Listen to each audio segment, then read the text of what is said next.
Greek सभ्यता बहुत पुरानी सभ्यता है और लगभग इसका जो दौर सामने आता है वो 200 ईसा पूर्व 250 ईसा पूर्व के आसपास से आता है। उसके बाद धीरे धीरे इस सभ्यता का विकास हुआ और 328 से 327 ईसा पूर्व तक एक योद्धा विश्व विजय के लिए निकला। हो सकता है उसे भी कुछ 2-3 साल पहले निकला हो, लेकिन युवक निकला था। यह युवक बेबीलोन से निकला था और उसके पास एक भरपूर आर्मी थी। उस आर्मी ने इतना लूटपाट की, उसने काफ़ी सारी आर्मीज़ को, काफ़ी सारी जो राजा थे उनको हराया और वो भारत की तरफ आया। पता नहीं इस देश की हस्ती क्या है जो कि मिटाए नहीं मिट सकती। तब अंभी कुमार नाम का एक राजा एन पास में हुआ करता था, झेलम के पास, और उसका संपर्क सिकंदर से हुआ। 326 ईसा पूर्व में झेलम पार करके युद्ध की हुंकार भरने वाला सिकंदर इतना साहस नहीं कर पा रहा था कि वो झेलम नदी पार कर ले और भारत में जाके पौरुष से युद्ध कर ले। पौरुष उस समय एक ज्ञानवान देश का राजा, महाजनपद का राजा था। ये दौर 16 महाजनपदों का था। तब 16 महाजनपदों में विभक्त था भारत, और इसके बारे में मैं आपको बाद में एक विशेष वीडियो बना के जानकारी दूंगा कि ये महाजनपद डेमोक्रेटिक क्राउन के नाम से मैं जिनको समझ पाता हूँ वो आपको शेयर करूँगा। डेमोक्रेटिक क्राउन मतलब एक राजशाही परंतु प्रजातांत्रिक ढंग से हुआ करती थी। तो 4 मुद्दे जो चाणक्य ने, जिसको उर्दू भाषी लोग, खास तौर पर पाकिस्तानी लोग चंकिया कहते हैं, जिससे सबसे ज़्यादा चिढ़ते हैं चाणक्य से, उन्होंने बताया कि जो गलतियां हुई हैं पौरस से अपनी सेना और सैन्य जो सैनिकों के प्रबंधन में, उसमें हाथी एक बड़ा महत्वपूर्ण फैक्टर था, जबकि युद्ध के लिए हाथी सबसे अनुकूल सवारी माना जाता था उस समय। महाभारत काल में भी उसको सबसे ज़्यादा प्रमुखता दी गई। अश्वत्थामा जो उनका हाथी था गुरुदेव का, आपने देखा होगा, उसके बारे में जानकारी मिली होगी, और काफ़ी सारी जो हाथी की सेना थी वो महाभारत युद्ध में प्रयोग में आई थी। दूसरा बारिश का प्रभाव, तीसरा रथों का उपयोग, और चौथा था एक सुरक्षित और वेल ट्रेंड सेना का न होना। ये 4 कमियां चाणक्य ने अपने जिसको राजा बनाया था चंद्रगुप्त को नंदवंश का नाश करने के बाद में, और अपनी चोटी बांधी थी। ब्राह्मणों की चोटी उसकी ब्राह्मणत्व की पहचान होती है। तो चाणक्य ने ऐसा किया और उन 4 गलतियों का को रेक्टिफाई किया आगे चल के, और चंद्रगुप्त मौर्य को उन गलतियों को न दोहराने की नसीहत दी। इससे इतिहासकारों ने अंदाज लगाया कि शायद इसी कारण से पौरुष की हार हुई थी। वास्तव में पौरुष की कोई हार नहीं थी।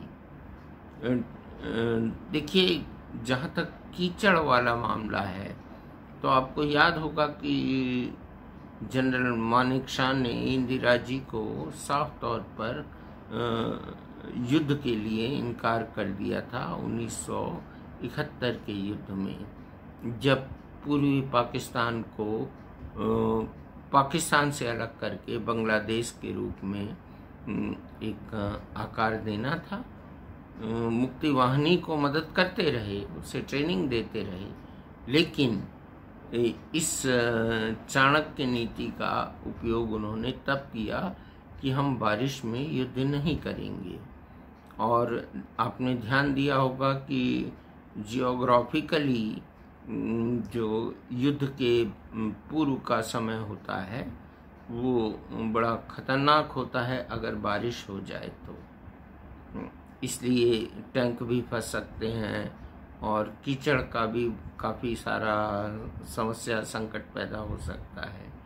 तो जनरल मानेकशॉ ने चाणक्य की उस नीति का बिल्कुल उपयोग किया और वे सफल भी रहे। सारा क्रेडिट जो जाता है वो हमारी राजनीतिक इच्छा शक्ति को और हमारी भारतीय सेना को जाता है और हमारी भावनाओं को भी जाता है।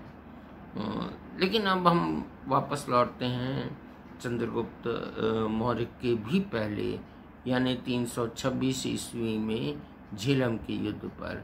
तो झेलम के युद्ध पर कुछ घटनाएं ऐसी हुई थी जिसमें हाथियों का प्रयोग किया जा रहा था युद्ध में, और युद्ध में हाथी जो थे वो उनकी आंखों में तीर मारे गए थे।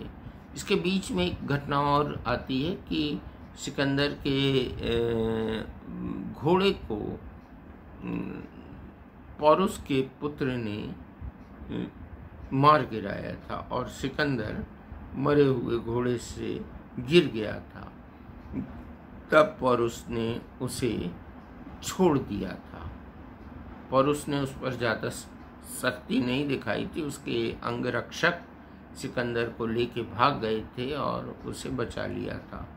लेकिन फिर सिकंदर तैयार होकर आया और सिकंदर के दिमाग में पौरुष की छवि एक सम्मानीय वॉरियर की थी, सम्मानीय योद्धा की थी। उसने जब वो युद्ध समाप्त हो गया तो एक दो लाइनें ये लिखी थी कि हमें शेरों से लड़ने में डर नहीं लगता अगर उनका सेनापति गीदड़ हो तो या सियार हो तो, लेकिन हमें गीदड़ों की उस सेना से या छोटे जानवरों की उस सेना से भय लगता है जिसका लीडर शेर हो। तो यही स्थिति 1971 के युद्ध में थी कि इंदिरा जी और जनरल मानेकशॉ की पॉलिटिकल शक्ति और आर्मी की शक्ति जो थी वो मिल गई थी और इनकी दहाड़ शेर से कम नहीं थी। इसके अलावा भी बहुत सारे फैक्टर्स हैं। पाकिस्तान की पराजय के लगभग 1.5 लाख सैनिक हम लोगों ने, हमारे भारतीय आर्मी ने गिरफ्तार कर लिए थे, ये अलग कहानी है। तो यह युद्ध जो था, यह युद्ध किसने जीता, यह आपके दिमाग में अब सवाल गूंज रहा होगा। तो इसके उत्तर में मैं बता दूं कि तब से एक कहानी शुरू हुई कि जो जीता वही सिकंदर। वास्तव में जीत पौरस की थी और पौरस ही सही मायने में इस कहावत के आधार पे, इस लोक मुहावरे के अनुसार पौरस ही था। सिकंदर का अर्थ होता है विजेता, और यह विजेता भारत का विजेता था।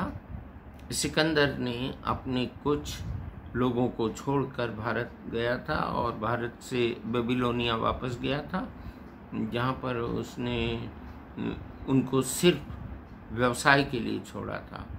अगर सिकंदर में लड़ने की क्षमता अधिक थी तो वो निश्चित तौर पर पौरुष को अपने अंडर में करके और बाकी 15 महाजनपदों से भी युद्ध करता। उसने ऐसा कुछ नहीं किया।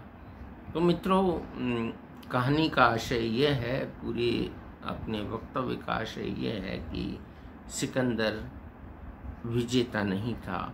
सिकंदर को एक समझौता करना पड़ा था, पर उसकी शक्ति के आगे, क्योंकि सिकंदर सिर्फ एक चावल उठा के समझ गया था कि हम अगर महाजनपद से निपटेंगे तो 15 महाजनपद का अगर 50% भी इकट्ठा हो गया तो हम पराजित होंगे। इसलिए वो बेबीलोनिया लौट गया और ईसा के 323 वर्ष पूर्व उसकी मृत्यु हो गई।